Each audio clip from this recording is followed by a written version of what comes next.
पाखंडी बाबा को लेकर हर दिन नए खुलासे हो रहे हैं। हर दिन स्वयंभू बाबा के अलग अलग चेहरे सामने आ रहे हैं और कुछ लोग दावा कर रहे हैं कि बाबा को मोहिनी मंत्र आता है। वो इसी मंत्र की शक्ति को लेकर के सबको अपने वश में कर लेता है। क्या है पाखंडी बाबा के उल्लू साधना की कहानी, आइए इस रिपोर्ट के जरिए देखते हैं।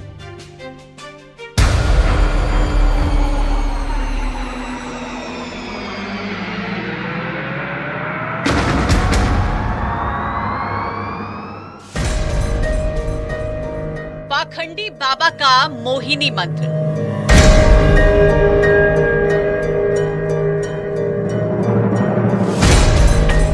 उल्लू साधने से काली शक्तियों पर वश।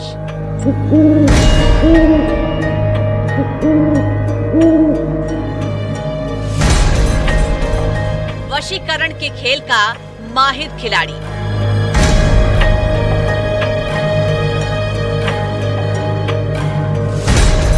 स्वयंभू बाबा, जिसके पास खिंची चली आती थी महिला भर।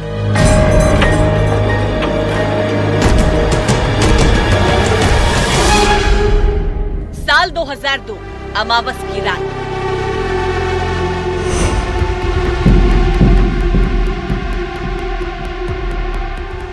तंत्र साधना करने वालों का सबसे पसंदीदा दिन। कहते हैं उस रात सूरजपाल जाटव नाम का एक शख्स भी शमशान घाट पहुंचा था। आधी रात का वक्त, चारों तरफ घुप अंधेरा, सिर्फ खामोशी और अंधेरे की गोद से निकली एक रहस्यमयी रात।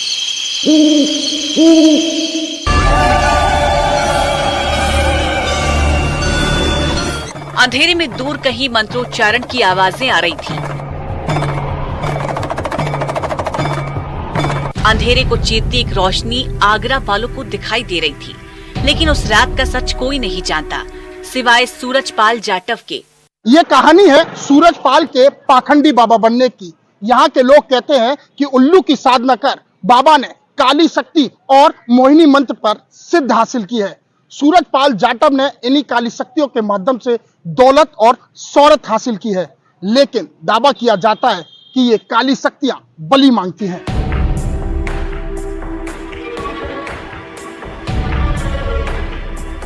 उस दिन शमशान घाट में सूरजपाल की उल्लू साधना के बाद उसे साकार हरि नाम मिला।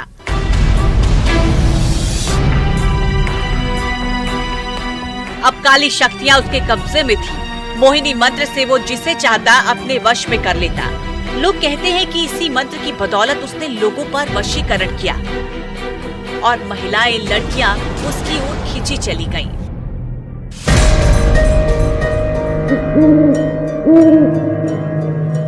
महिला भक्तों से हर वक्त घिरा रहने वाला सूरजपाल जाटव उन पर मोहिनी मंत्र चलाता था। सूरजपाल जाटव जो खुद को भोले बाबा कहता था, जो खुद को देवता कहता था, भगवान कहता था, वो महिलाओं को मोहित करने के लिए ऐसे मंत्र का इस्तेमाल करता था जिससे महिलाएं उसके करीब खींची चली आती थी।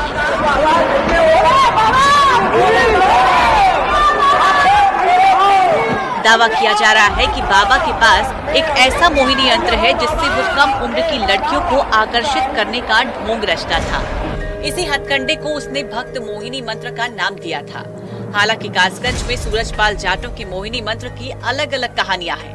महिलाओं से घिरे रहने के लिए सूरजपाल जाटव ने कैसे स्वांग रचा था, उससे भी जानिए। बाबा नहीं है, ये बवाल है। ये समझ लीजिए। वहीं से हम लोग, हमारा पूरा गांव देखने के बाद में हमारा गांव हवन उस पास पर नहीं जाता है।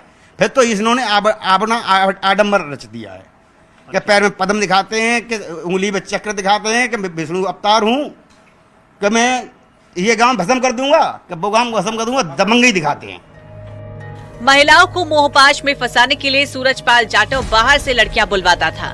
दावा किया जा रहा है कि इन लड़कियों को बाबा के सामने रूपक बनाकर लाया जाता था। इसके बाद लड़कियां दूध में नहाती थी। स्नान के बाद ये सब बाबा को खीर खिलाती थी।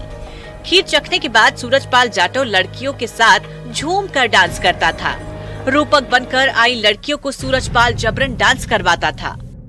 एक बार उसने मोहिनी मंत्र चलाना शुरू किया। इसके बाद सूरजपाल जाटव महिला भक्तों के साथ रासलीला का स्वांग भी रचता चला गया। जन्माष्टमी के त्योहार पर सूरजपाल जाटव कान्हा का रूप धरकर रास रचने के परपंच भी दिखाता था। बाबा खुद को कान्हा का रूप धरकर ढोंग करता था, लेकिन गोपियां बनी महिला भक्त नॉर्मल कपड़े में ही रहती थी। जन्माष्टमी पे और 15 अगस्त पे ये अपना जन्मदिन मनाते थे, तो यहाँ डिक्लेयर कर दिया सोने का झूला पड़ेगा, उसमें झूलेंगे कन्हैया जी बन करके कि जन्म होगा इनका।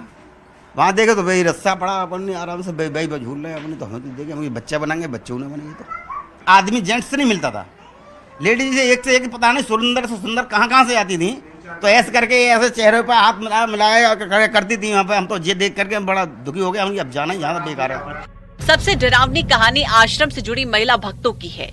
सूरजपाल बाबा के आश्रम में उसके सारे काम के लिए सिर्फ महिला भक्तों को रखा जाता है। महिला भक्त बाबा के लिए क्या क्या करती हैं, इसकी जो जानकारी सामने आई उसके मुताबिक बाबा की सेवा में सिर्फ सुंदर लड़कियों को लाया जाता है। महिला भक्त ही बाबा सूरजपाल के कपड़े धुलती हैं। महिला भक्त ही बाबा सूरजपाल को स्नान करवाती हैं। बाबा सूरजपाल के आश्रम में सामान्य नैन नक्श की महिला भक्तों को भगा दिया जाता है। महिला भक्तों को घसीटकर आश्रम से बाहर निकाल दिया जाता है और वो ये सब मोहिनी मंत्र के दम पर करता है। काली शक्तियों के जादू से वो महिलाओं और लड़कियों को वश में कर लेता है। दावा ये भी किया गया कि मोहिनी मंत्र के कारण ही किसी लड़की ने आज तक उसके खिलाफ कोई आवाज नहीं उठाई, लेकिन पाखंडी बाबा के काले साम्राज्य पर अब इंसाफ की रोशनी पड़ चुकी है। बाबा का चेहरा सबके सामने आ चुका है, जो उसे भगवान नहीं मानते थे। सच सामने आने के बाद नफरत करने लगी है, यानी देर लगी लेकिन पाखंडी बाबा का सच सामने आ ही गया। Bureau report, news 18।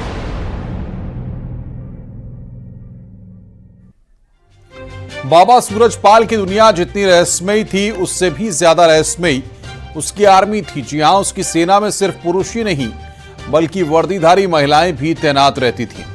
इन महिला सुरक्षा कर्मियों को अलग अलग जिम्मेदारी दी जाती थी। इसके साथ ही बाबा की निजी सेना में ब्लैक कैट कमांडो और गरुड़ कमांडो भी तैनात रहते थे। इस रिपोर्ट में देखिए बाबा का रहस्यमयी लोक।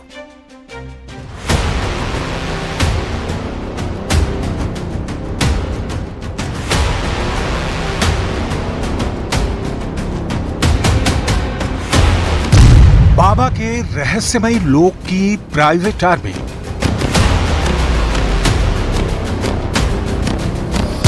बाबा के खतरनाक ब्लैक कमांडो।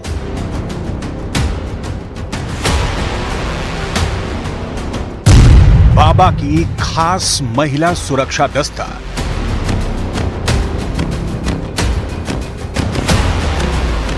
बाबा के रहस्यों से एक एक करके पर्दा उठ रहा है और इन रहस्यों में सबसे दिलचस्प है ये पिंक आर्मी, जिसमें 5000 से ज्यादा जवान शामिल हैं। और इससे ज्यादा चर्चा में है बाबा की महिला सेना, जिसे बाबा सूरजपाल ने एक खास जिम्मेदारी दे रखी है।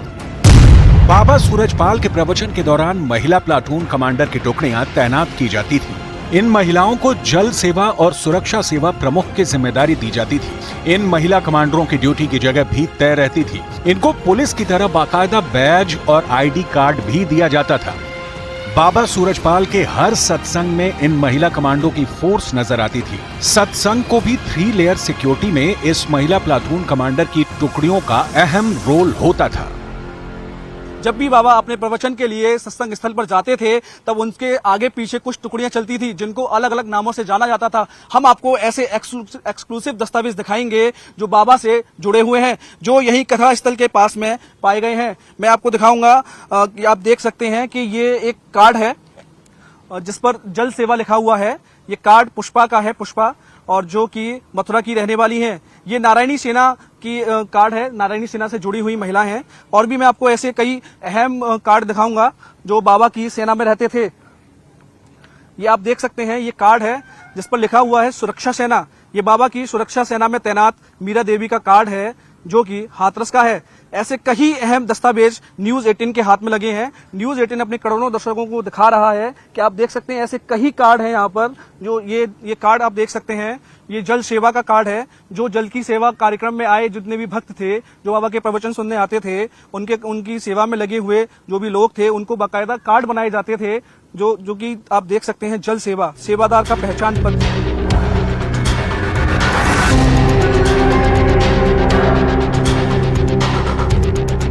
यही नहीं, बाबा सूरजपाल के सत्संग में सबसे खास सुरक्षाकर्मी कोई है तो वो हैं बाबा के ब्लैक कैट कमांडोज, जो बाबा के एक इशारे पर जान देने को तैयार रहते थे।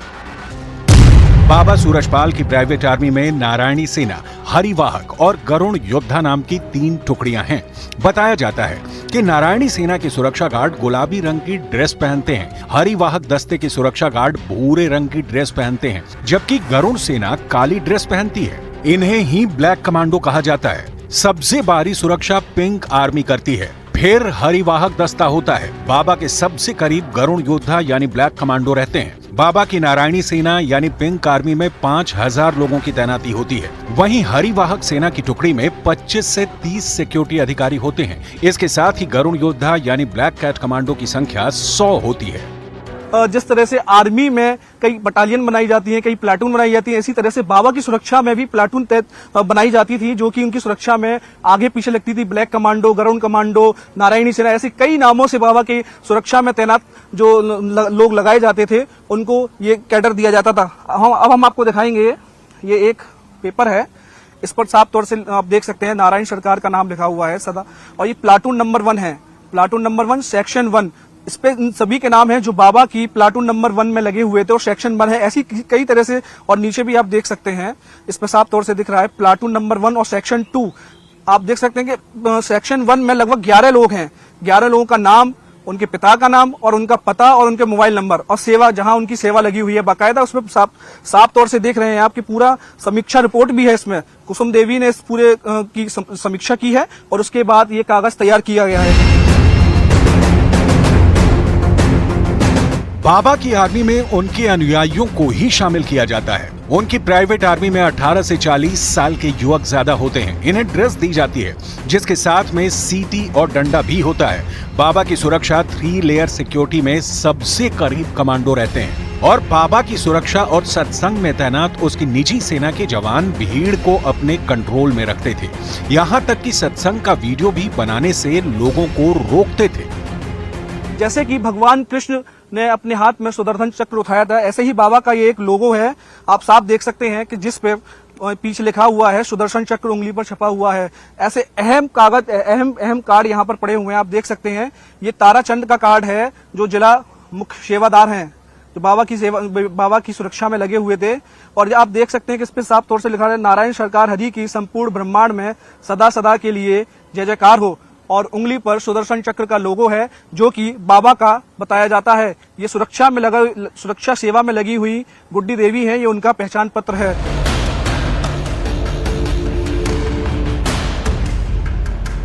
मतलब बाबा अपने हर सत्संग में अपनी सुरक्षा की पूरी प्लानिंग बनाकर चलता था। इसके बावजूद भी उसके इन सेवादारों की वजह से हाथरस में इतना बड़ा हादसा हो गया। हाथ में लाठी और सीटी लेकर हजारों की संख्या में इसकी ये प्राइवेट आर्मी अगर अपना काम सही से करती तो इतने लोगों की जान ना जाती। और उसके बाद ये कागज तैयार किया गया है। ऐसे ही एक और कागज यहाँ और भी मौजूद हैं, जो वर्दीधारी भाई बहन सेवादार हैं, इनकी उपस्थिति की सूची बाकायदा तैयार की जाती थी।